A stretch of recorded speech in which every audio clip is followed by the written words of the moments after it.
Well, hello there, everybody. How are you? Happy almost Valentine's Day.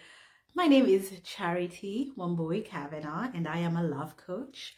And I specifically help high achieving single women to attract, date, and choose their destiny partner. So that is what I do. I'm so excited to be here today. And today, I want to talk about what the difference is between being chosen and choosing, right? So I always say you have to be the chooser and not wait to be chosen. Like what does that even mean? So a lot of times when I'm talking to especially potential clients, because the ladies that I work with get this.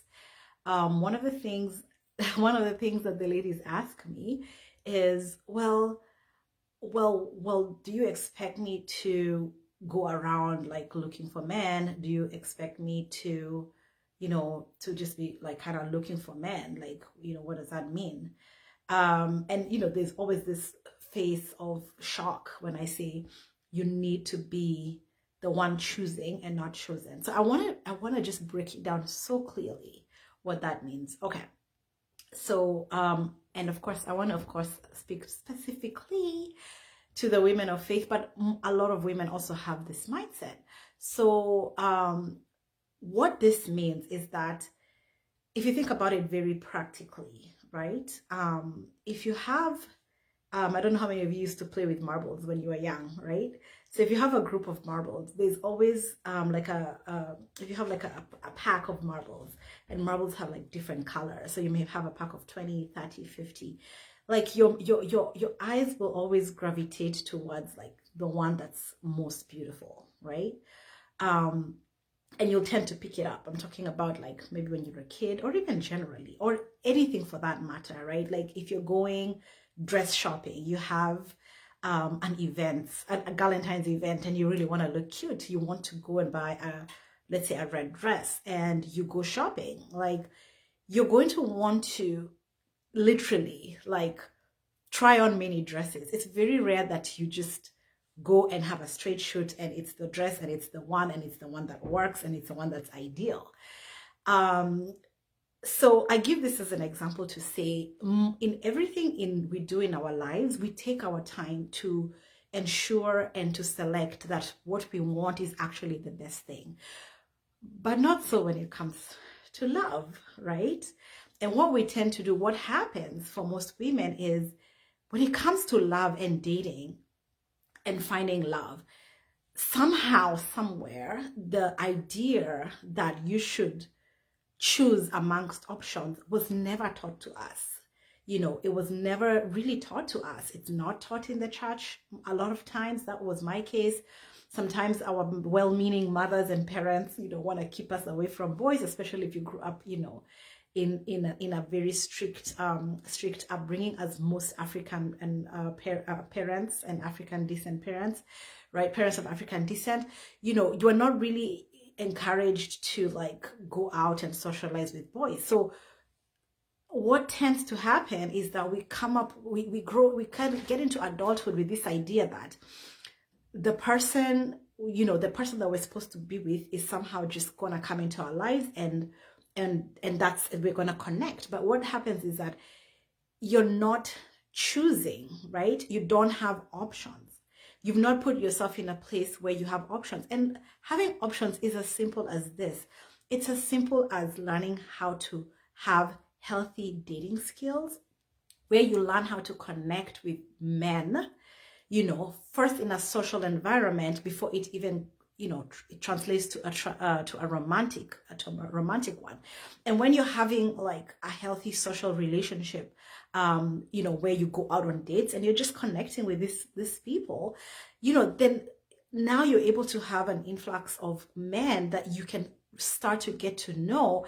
And then, of course, a couple of them are going to pursue you in the process, right? They're going to pursue you in the process, but you're not just being pursued by this one person and you've not been dating for years. So when multiple men are pursuing you, then you get to choose, right? You get to choose who it is that you want. And let me tell you something, women have been choosing the men they want for centuries and centuries. If you dig into your culture and you dig into you dig into your culture, you'll actually discover that women did have options, right? Even in the Bible, right? Like Ruth. Ruth chose Boaz, right? Like he was interested, yes, but she had to choose him. And I could go on and on for multiple examples, but the point is this: if you don't have options, right, then energetically you're waiting to be chosen. Energetically, you're waiting to settle. And what's going to happen is that, if you go dress shopping and in your mind you're like, this is the only dress that's there and I'm going to choose the first dress that's there, then you're going to settle. You don't know what's potentially out there for you. In the same case as when it comes to dating and choosing love and choosing somebody, you need to have options so that you can be the chooser. And that's all that there is. And some of us are single by choice, even if we desire love, right? Because we are waiting to be chosen. We are waiting for somebody to discover us. We are waiting for the stars to align and our paths to cross. We are waiting and praying and waiting and praying. And we're not moving into being proactive, right? We're not moving into be proactive. And I understand you may not have the skill set for that. You may find it a very daunting thought, a very daunting experience, but hey, that's why I'm here. That's why I'm doing these videos. That's why I created my Love in Your Life program, so that women do not have to guess anymore, especially because we were not taught, right? I bridge that gap and I show you and I teach you and I give you skill sets and tools to learn how to interact with men in healthy ways so that you can choose your destiny partner. So that's what it means to be chosen. To choose and not to be chosen. So anyway, I'm excited to be announcing a workshop that I'm going to be having soon. It's called Jumpstart Your Dating Life. And this is specifically targeted. This is specifically for women who have not dated in years, right? So it's been a year since you had a date, 2 years, 3 years, and you really don't know how to navigate the dating waters. You have no clue. And modern dating seems so intimidating, so scary, right? So I've created this workshop and I'm going to be sharing the details very soon on how to jumpstart your dating life, especially if you're a woman of faith, you're over 35, and you really weren't taught somewhere, either by the church or by your parents or by society, how to navigate the dating waters. So that's what it's going to be about. I really look forward to sharing the details. So stay tuned, and happy Valentine's Eve. Enjoy your day. Shower love on yourself. Date yourself.